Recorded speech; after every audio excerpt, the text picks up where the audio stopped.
Alright. What if I don't start? No. What if? So here's the thing. Here's the plan, right? So we don't start the deck profile, and we wait, like I don't know, a couple seconds, and because it's longer engagement time, because the video is longer. Oh, okay. Picking up what I'm putting down. No. All right. Well, You're cooking anyway, some hot we dogs. got a new wake up, boys.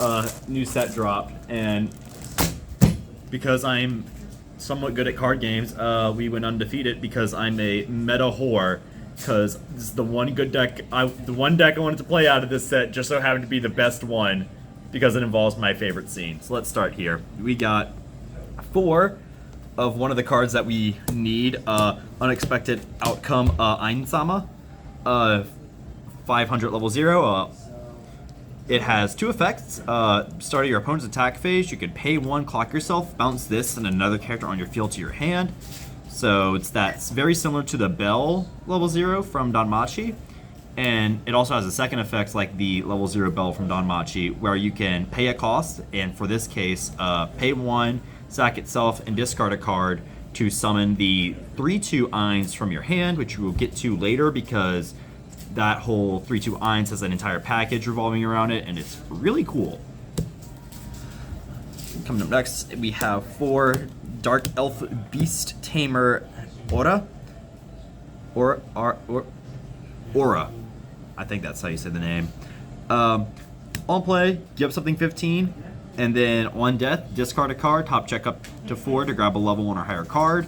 The fact that it can grab level 1 or higher cards is really helpful because you do run a couple of different level 1 cards, especially in an event that we kind of want to see because it helps us with our filtering a lot. And it's also just a very solid profile. It helps some of our smaller things get over bigger things, and also provides us very little some deck speed because our level 1 has 0 deck speed to it at all. We run 4 Vampire Brides. This is one of the cards from set 1 Overlord that good luck trying to find any copies of now because they are currently being bought out. It is a level 0 bomb and also has the effect you can sacrifice it from your field and give one of your traded characters 2/5 power till end of turn, which is a very sizable power pump. And even though you do minus by sacking it to give power, there is another card later that can refund that hand. Continuing on, we have our Brainstormer, which is gazing at the Intruder CZ. We got Best Girl here. Whenever one of your opponents becomes reversed in battle, you can give one of your characters 500 power. And she's also a tap self mill 4 Brainstormer for each climax, top check 3, grab any card. Most decks run the red level 0 Shaltir Brainstormer. If our kind editor would put that on the screen right now. The reason I don't like that one is because it's tap 2 and it has some good deck speed, it's mill 5, but the main issue I see with it is the later in the game it goes, the worse that card gets. Because this deck ride or dies on how many bar climaxes you can resolve. So the reason I'm running this card is because it helps us more consistently get into our bar climaxes because it can grab any card off of this top check 3. It also does, again, provide us some deck speed because this deck, outside of combo, the combo doesn't provide any deck speed, so we kind of need other ways to go through the deck if need be. We run 2 of our Drop Search Plussing 0. Sentiments towards subordinates Eins. On play is Drop Search, grab a character from your deck, pay 1, pitch 1, and then also when this gets reversed, you can clock yourself to top check 2, grab a level 1 or lower card. Again, it helps us get into one of our very important events that we'll get into later. Last card at level 0, we have 2 discussion about the future Demirouge. On play mill 3 and is a climax swapper. Just a very solid card. The reason we run 2 is just so again we are more likely to get our bar climaxes into hand, so that we can consistently combo multiple turns throughout the game at level 3. Make these look pretty. Put them all together. Ooh. Ooh. Huh. Level 1, we have Petite and Beautiful Vampire Shaltir as our level 1 combo, comboing with the Punishment by Humiliation Door climax. Her effect is during your turn, she gains 2k, she's a 6k body. And then climax combo with the door, as long as you have 2 or more other characters. After her attack, if the battle opponent is reversed or just not there, she sends herself to memory and you salvage a card. So it is a +2 combo. It is really nice. It does go to memory, so you will take some more damage because you are going to be in first deck. So because you're in first deck, you're less compressed, more likely to take damage.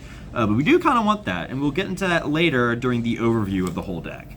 There's a big reason why we have a lot of things that clock and bounce to hand or go to memory. Speaking of things that clock, we have True Vampire Ancestor Shaltir, another package piece from Overlord Set 1. Her effect is whenever your other character's battle opponent becomes reversed, you pump something 15. So let's say you have both of these out in your field, which is a pretty common back row. Whenever you get reversed, you pump 2k somewhere, which is a very nice number to pump. She also has the second effect, up to 3 times per turn. You can send any vampire brides from your clock or from your graveyard into clock to draw a card. So again, it's really good with you. So you play vampire, sack it, get pump power, clock it, draw a card.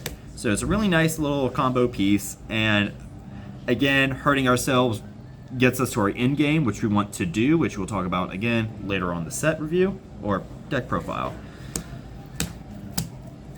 One of our other level runs is a return gift from Shub Niggurath Eins. It says all of your events that we will get to later cost 1 less. It's a level assist, and when you play the bar climax, which is also the climax for our level 3 combo, you give one of your Sorcerer King Eins +4/5 power during your turn, and then during your opponent's turn, it gains hexproof. It cannot be reversed, and the card facing it cannot be reversed either. So it will get around any form of spot removal, any form of just getting big over it, and will also beat reverse Adachis. On reverse Adachis, the only thing that can really hurt it is anti-change counters during your turn when you're attacking, because it does not have hexproof then. And as part of our combo, we have 5 little black goats for our event. They are 1/1s, but if we have the Eins level assist, they are 1/0s. When you play them, they just salvage a character and pump power 1,000 somewhere, which is pretty nice. You can run up to 5 of them, which is nice. I do like that a lot. And then while they're in memory, at the end of your turn, you can pay 1, discard a card, and burn 1, which they don't have a way to send themselves to memory, but we will get to that later. Moving on to level 2s, we have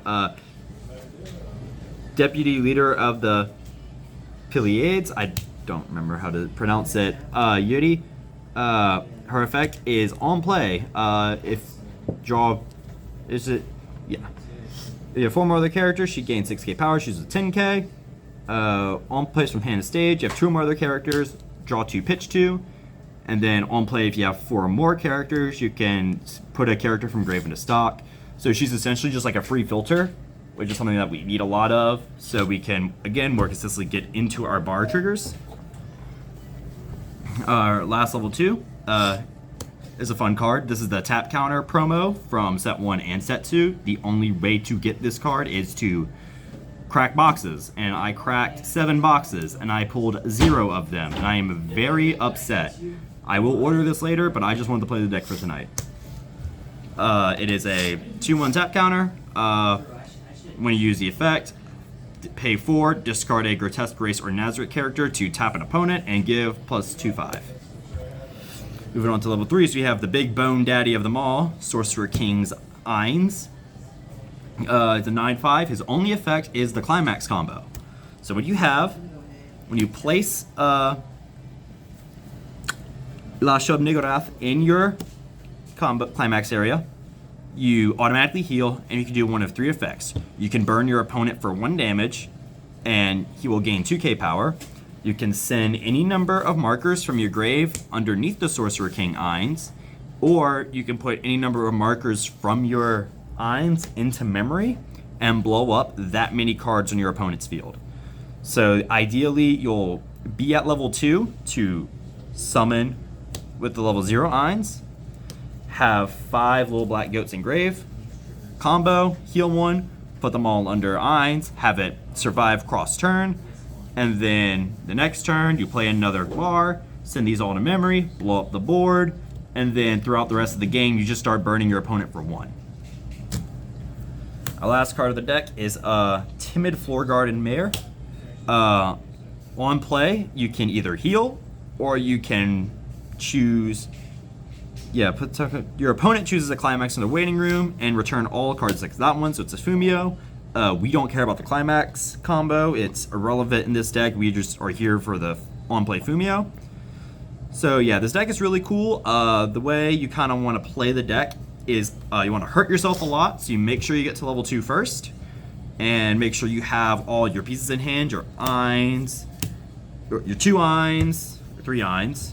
You want these 2 in hand, this one on field, hopefully 5 little black goat events, a bar in hand, and you just kind of combo off at that point.